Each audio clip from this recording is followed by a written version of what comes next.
మన తండ్రి అయిన దేవుని నుండి ప్రభు అయిన యేసు క్రీస్తు నుండి కృపా సమాధానములు మీకు కలుగునుగాక. ఆమేన్. ఆంధ్ర క్రైస్తవ కీర్తనల పుస్తకంలో నుండి 572వ కీర్తన పాడుకుందాం. కొన్ని వచనాలు. స్తుతియు మహిమయు నీకే క్షితి కిందివి కిన్నీటి వితతికిన్ కర్తవై వెలయు మా దేవా. ప్రతి వస్తువును మాకు బహుమతిగా నేర్చు హితుడ మా ప్రేమాని కేట్లు చూపుదుము. స్తుతియు మహిమయు నీకే క్షితి కిందివి కిన్నీటి వితతికిన్ కర్తవై వెలయు మా దేవా.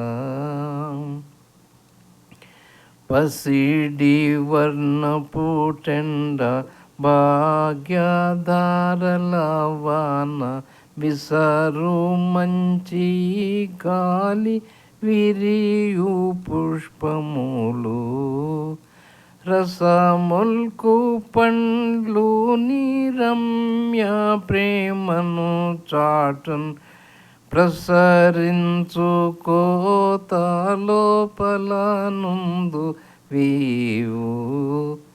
స్తుతియు మహిమయు నీకే క్షితి కిందివి కిన్నీటి వితతికిన్ కర్తవై వెలయు మా దేవా. నెమ్మది గల ఇండ్లు నిజ సౌఖ్య కాలములు ఇమ్మహి ఫలించు ఐశ్వర్యాధికము ఇమ్ముగా కలిగిన హృదయులమై వందనములు రుణపడియున్నాము నీకు. స్తుతియు మహిమయు నీకే క్షితి కిందివి కిన్నీటి వితతికిన్ కర్తవై వెలయు మా దేవా. ఇప్పుడు ఈరోజు కొరకైన పాఠాలు చదువుకుందాము. పాత నిబంధన పాఠము ఇర్మియా గ్రంథము 9వ అధ్యాయము 23 నుండి 24 వచనాలు. యెహోవా ఈలాగు సెలవిచ్చుచున్నాడు, జ్ఞాని తన జ్ఞానమును బట్టియు శూరుడు తన శౌర్యమును బట్టియు అతిశయింపకూడదు. అతిశయించువాడు దేనిని బట్టి అతిశయింపవలెననగా, భూమి మీద కృప చూపుచు నీతి న్యాయములు జరిగించుచునున్న యెహోవాను నేనే అని గ్రహించి నన్ను పరిశీలనగా తెలుసుకొనుటను బట్టియే అతిశయింపవలెను. అట్టి వాటిలో నేను ఆనందించుచున్నానని యెహోవా సెలవిచ్చుచున్నాడు. పత్రిక పాఠం. అపోస్తులుడైన పౌలు తిమోతికి వ్రాసిన మొదటి పత్రిక 6వ అధ్యాయము 6వ వచనం నుండి 19వ వచనం వరకు. But I read to some extent. సంతుష్టి సహితమైన దైవ భక్తి గొప్ప లాభ సాధనమై ఉన్నది. మనం ఈ లోకములోనికి ఏమీయూ తేలేదు, దీనిలో నుండి ఏమీయూ తీసుకొని పోలేము. కాగా అన్న వస్త్రములు గలవారమై ఉండి వాటితో తృప్తి పొంది యుందము. ధనవంతులగుటకు అపేక్షించువారు శోధనలోను ఉరిలోను అవివేకయుక్తములను హానికరములనైన అనేక దురాశలలో పడుదురు. అట్టివి మనుష్యులను నష్టములోను నాశనములోను ముంచివేయును. ఎందుకనగా ధనాపేక్ష సమస్తమైన కీడులకు మూలము. కొందరు దానిని ఆశించి విశ్వాసము నుండి తొలగిపోయి నానా బాధలతో తమను తామే పొడుచుకునేది.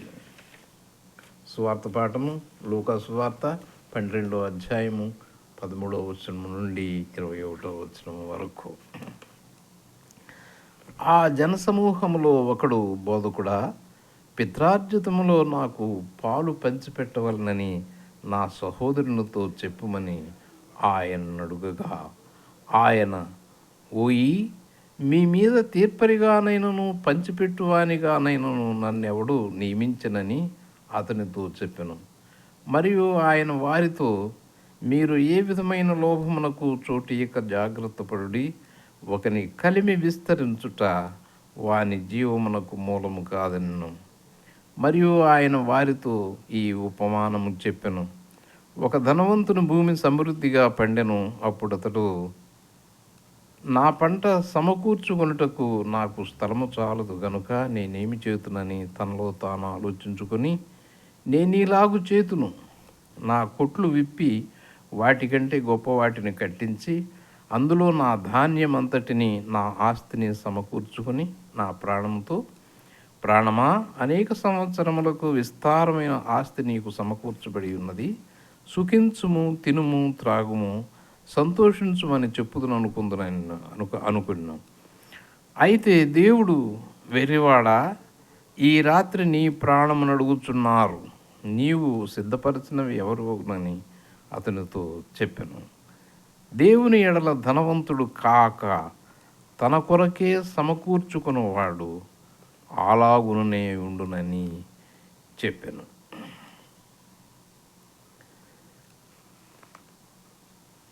ఈ ప్రసంగం యొక్క మూల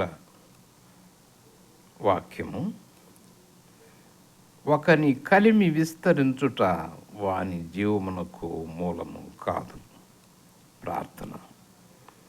దేవా, ప్రభా, నీ పరిశుద్ధ వాక్యమును ధ్యానించుచుండగా పరిశుద్ధాత్మని సహాయమును మాక్యము యేసునామమున వేడుకొనుచున్నాము. ఆమేన్.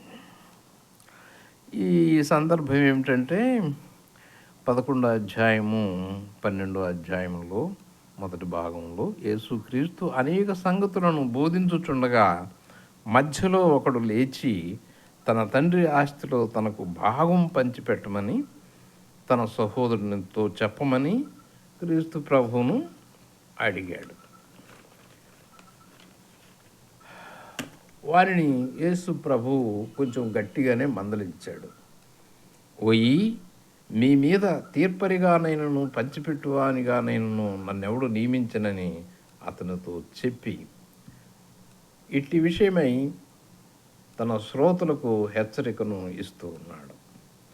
ప్రభువారు ధనమునకు, ధనవంతులకు వ్యతిరేకము కాదు, కానీ ధనవంతులను దరిద్రులను కలుగజేసిన వాడు యెహోవాయే అని వ్రాయబడి ఉన్న ప్రకారము యేసు ప్రభు ధనవంతులకు విరోధి కాడు. అయితే లోభత్వమును గూర్చి హెచ్చరించుచున్నాడు. ధనమును కేంద్రముగా చేసుకుని జీవించవద్దని హెచ్చరించుచున్నాడు. కీర్తనలు 62వ కీర్తన 10వ వచనంలో, ధనము హెచ్చినను దానిని లక్ష్య పెట్టకుడి అని వ్రాయబడి ఉన్నది.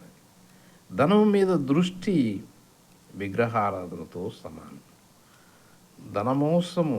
ధనమోహము విగ్రహమే. పౌలు కూడా హెచ్చరించుచున్నాడు, మీరు మన ప్రభువైన యేసుక్రీస్తు కృపను ఎరుగుదురు కదా, ఆయన ధనవంతుడై ఉండియు మీరు తన దారిద్ర్యం వలన ధనవంతుడు కావాలని మీ నిమిత్తము దరిద్రుడాయను అని పౌలు హెచ్చరిస్తూ ఉన్నాడు. యేసు ప్రభు అపోస్తుడైన పౌలును కూడా ధనాశను గూర్చి హెచ్చరిస్తున్నారు.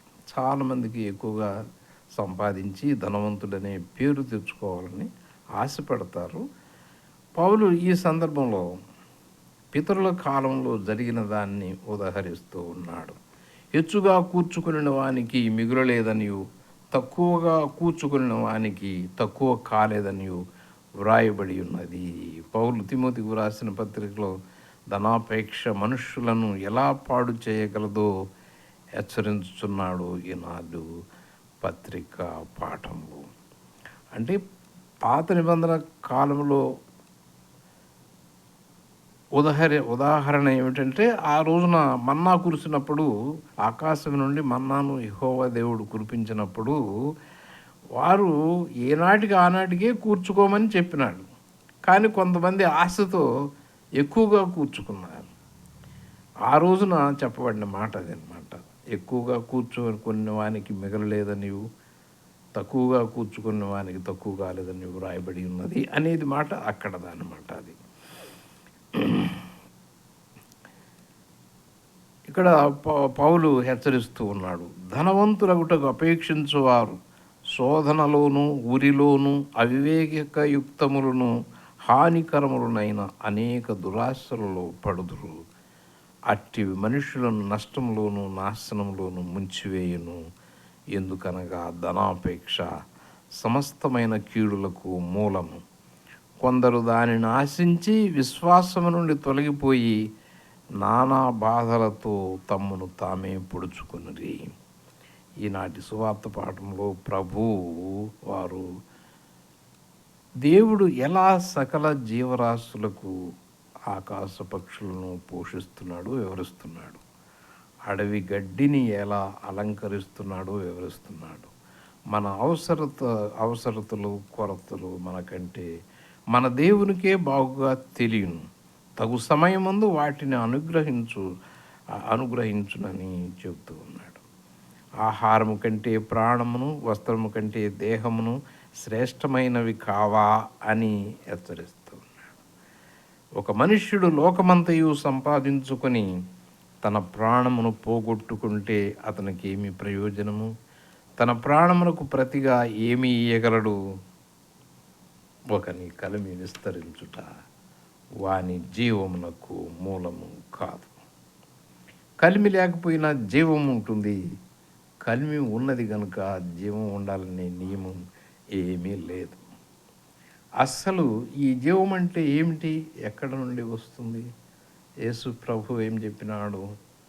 నేనే సత్యమును జీవమును మార్గమును. యేసే జీవం. ఈ సందర్భంగా యేసు ప్రభు ఒక ఉపమానం చెప్పినాడు. ఒక ధనవంతుడు, ముందుగానే ధనవంతుడు, అతని పొలము ఈ సంవత్సరం బాగా పండింది. అతనికి ధాన్యం నిల్వ చేసుకోవడానికి ఇంతకుముందే కొట్లు కూడా ఉన్నాయి. పొలం విస్తారంగా పండిన అందువలన ఆ కొట్లను పడగొట్టి పెద్దగా కట్టించి కొన్ని సంవత్సరముల వరకు సరిపోయేటువంటి ధాన్యము ఆస్తిని నిలువ చేసుకొని తన ప్రాణంతో ఇలాగ అంటున్నాడు, ప్రాణమా, అనేక సంవత్సరములకు విస్తారమైన ఆస్తి నీకు సమకూర్చబడి ఉన్నది.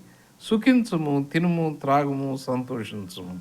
అయితే దేవుడు ఇలాగంటున్నాడు, వెర్రివాడ, ఈ రాత్రి నీ ప్రాణమును అడుగుచున్నారు. నీవు సిద్ధపరచినవి ఎవరి వగునని అతనితో చెప్పాను. దేవుని ఎడల ధనవంతుడు కాక తన కొరకే సమకూర్చుకున్నవాడు అలాగునే ఉండని హెచ్చరించినాడు. ఒకని కలిమి విస్తరించుట వాని జీవమునకు మూలము కాదు. అంటే ఇదంతా కూడా తన అదృష్టం చేతనే వచ్చినవని అతను అనుకుంటున్నాడు. కానీ పంటను చీడపీడల నుండి కాపాడి ప్రకృతి వైపరీత్యముల నుండి కాపాడిన దేవుని స్తుతింపను లేదు, కృతజ్ఞత చెల్లింపను లేదు. తన ఆస్తి అంతట్లో దేవునికి భాగమిచ్చి ఆయనను ఘనపరచడం లేదు. బీదలను కటాక్షించువాడు ధన్యుడు. ఆపత్కాలమందు యెహోవా వారిని తప్పించును, యెహోవా వారిని కాపాడి బ్రతికించును అనే వాక్యం కూడా గుర్తుకు రాలేదు. దానం లేదు, ధర్మం లేదు, బీదల పట్ల లక్ష్యం లేదు, తన ప్రాణము తన సుఖము. ఇతను ఎపికూరియుడు.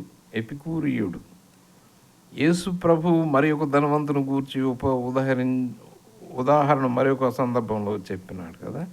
ధనవంతుడు లాజరు ఉపమానం. తినుట, త్రాగుట, సుఖించుట, అన్నదమ్ముల మాట లేదు, బీదల మాట లేదు, చివరకు దేవుని ప్రసక్తి కూడా లేదు. దేవుడు ఏమంటున్నాడు? వెర్రివాడా అంటున్నాడు. వీళ్ళేమో చాలా తెలివిగల వాళ్ళమని అనుకుంటున్నారు. నీవు సిద్ధపరచినవి ఎవని మగును? వారు ధనము కూర్చుకుందురు గాని అది ఎవనికి చేజుక్కునో వారికి తెలియదు. యాకోబు పత్రికలో వ్రాయబడిన ప్రకారము, నేడైనను రేపైనను ఒకానొక పట్టణమునకు వెళ్ళి అక్కడ 1 సంవత్సరం ఉండి వ్యాపారం చేసి లాభం సంపాదింతము రండని చెప్పుకుని వారలారా, రేపేమి సంభవించునో మీకు తెలియదు. మీ జీవమేపాటిది, మీరు కొంతసేపు కనబడి అంతలో మాయమైపోవు ఆవిరి వంటి వారే. ఒకని కలిమి విస్తరించుట వాని జీవమునకు మూలము కాదు. అతడు వెదజల్లి దరిద్రులకు ఇచ్చను, అతని నీతి నిరంతరము నిలుచును అని కొరింథీ పత్రికలో 9వ అధ్యాయం 9వ వచనంలో చెప్పాడు. సంతుష్టి సహితమైన దైవభక్తి గొప్ప లాభ సాధనమై ఉన్నది. మనం ఈ లోకంలోనికి ఏమీ తేలేదు, దీనిలో నుండి ఏమీ తీసుకుని పోలేము. కాగా అన్నవస్త్రములు గలవారమై ఉండి వాటితో తృప్తి పొంది ఉందుము. ఒక పద్యం ఏమిటంటే, మాంధాతాది రాజన్యులు ఎందరేగిరి ఇక ఎందరో ఉన్నారులు, ఒక్కరు ఏనిన్ సిరి మూటంగట్టుకుని ఏగంజాలిరే ఇంతకును అని ఒక పద్యము కూడా అలాగే మనల్ని హెచ్చరిస్తూ ఉన్నది. మాంధాతాది రాజన్యులు, ఎందరో గొప్ప గొప్ప రాజులు ఏలారు, సిరి సంపదలతో ఉన్నారు, కానీ ఒక్కరు కూడా సిరి మూట కట్టుకుని వెళ్ళలేదు అనేటువంటిది. అదే ఒక మనకి ఉర్దూ కవాలిస్ ఉంటాయి, వాటిలో కూడా చాలా విషయాలు చెప్పండి. మిట్టికా అంటే మట్టితో చేయబడిన నువ్వు చివరికి మట్టిలోనే కలవాలి అనే విషయాన్ని అంటే వాళ్ళ భాషలో ఖాళీ హాత్ సే ఆయేగా ఖాళీ హాత్ సే జాయేగా అంటే ఒట్టి చేతులతో వచ్చావు, ఒట్టి చేతులతోనే వెళ్ళాలి. మిట్టీ సే బనా హై తూ మిట్టీ సే ఫనా హోగా అంటే మట్టితో చేయబడిన నువ్వు మట్టిలోనే కలిసిపోతావు అని ఈ రకంగా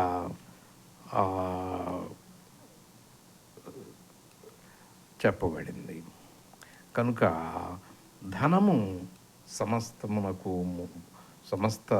కీడులకు మూలము కాదు, కానీ ధనాపేక్ష మాత్రం సమస్త కీడులకు మూలము. అందుకే సంతుష్టి సహితమైన దైవభక్తి గొప్ప లాభ సాధనమై ఉన్నది అని చెప్తూ ఉన్నాడు. కాబట్టి ధనము ఉండవలసిందే, కానీ ధనాపేక్ష అంటే అక్రమ ధనాపేక్ష ఉండకూడదు. ఒకని కలిమి విస్తరించుట వాని జీవమునకు మూలము కాదు. సమస్త జ్ఞానమునకు మించిన దేవుని సమాధానము యేసుక్రీస్తు వలన మీ హృదయములకు మీ తలంపులకు కావలి ఉండునుగాక. ఆమేన్.